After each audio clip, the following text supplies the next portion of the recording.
Hello, good afternoon. Today I wanted to do a little bit of a extended take on the video I did yesterday titled Commandments Under Grace. So I guess this will be part 2.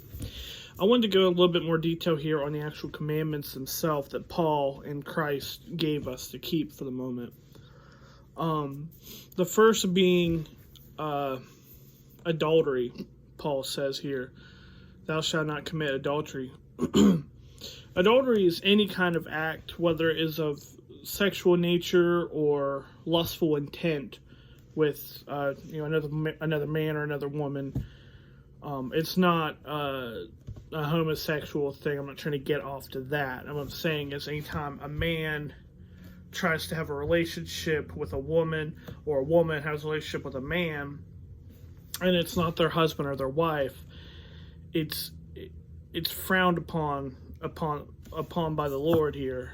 And it could be anything from actually committing to a relationship with them physically, sexually, or it could be simple as going on dates or hiding and sneaking off from, your spouse, your significant other. In many states today, you can actually get charged with adultery, even if you're not doing anything like sexually with them. If you're spending all of your time or your money or your resources on this other person, like, you can, file for a divorce and have adultery charges pressed against you. So it's one of those ones. There's many little like sub notes that go with it. But the first one would be adultery. The second one is kill. Now, I do believe there's a difference between murder and killing. In the Bible, many times, God had the Israelites, the armies go off to war, and when you're in war and battle, you do killing. People die in war. That's just a fact. But I think there's a difference between the kill and the murder. I think murder, just to outright cold-blooded go kill somebody, go murder somebody, I think is what he's more referring to here. I don't see anything wrong with actually killing or taking a life if it's from the Lord, telling you to do so. Steal, simple enough. Don't steal. If it's not yours, don't take it, don't touch it by any means. I believe you can steal something, even if it, you rightfully earned it. You can steal it if you got it by ways of deceiving and lying and kind of spinning stuff around, the odds into your favor kind of thing. That, I think, would be stealing as well.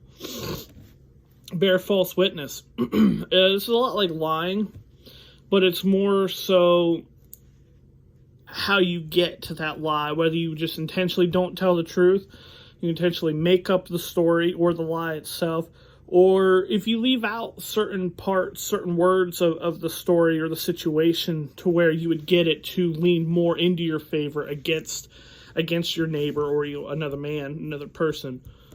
Covet, it's kind of simple. Don't want what's not yours.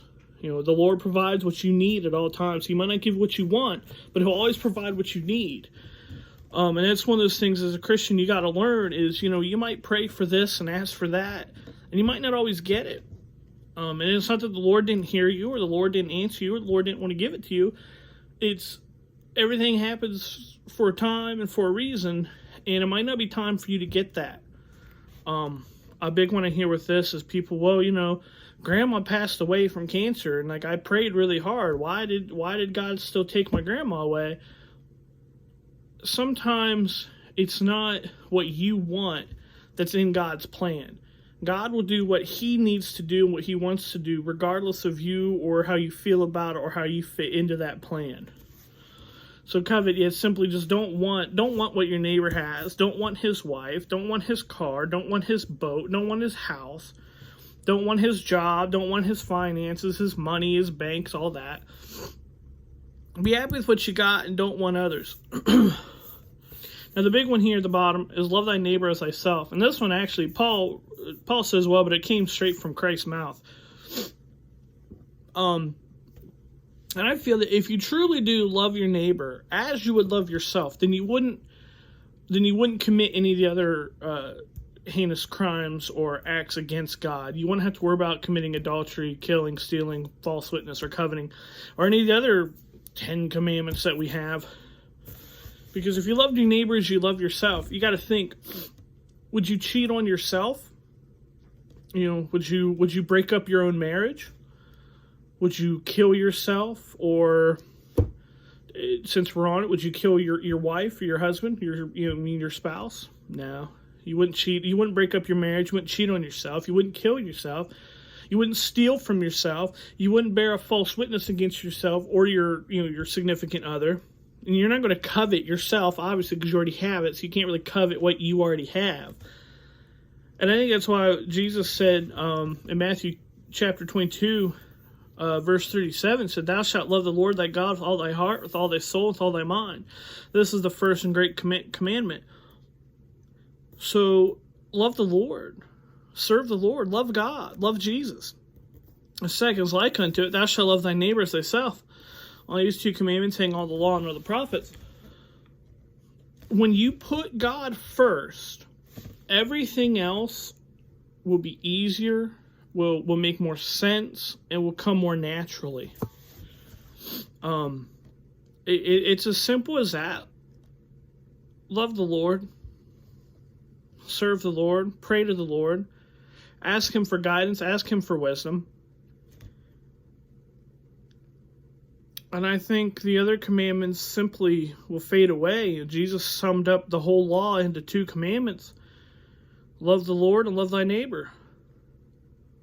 But just because you love somebody doesn't mean it's going to be easy, doesn't mean you're going to be soft or weak, Everybody says, well, how could God love his son Jesus and then offer him as a sacrifice? It's like saying, oh, I love my wife so much. Well, here, go kill your wife if you love her so much, But that's not what we are to do. We are to love them as we would love ourselves. And I think that God had a love for us that we truly don't grasp or understand. I'm not telling you to go out and to commit any of these crimes or break any of these laws or commandments. I'm not telling you to do self-harm or harm to somebody else. But love them. Love your wife. Love your husband the way that God loved Jesus. The way that the Father loved the Son. Love your neighbor. Love mankind. Love humanity. Love other people the way that Jesus loved us. Everybody says that, God is love and Jesus is love and everything's just so peaceful and happy and lovey-dovey and hugs and kisses. There's a lot of violence in love. There's a lot of other emotions going on in love. It's not just, rainbows and butterflies. You gotta commit to that, and you gotta sacrifice for that, just as Jesus sacrificed himself for us.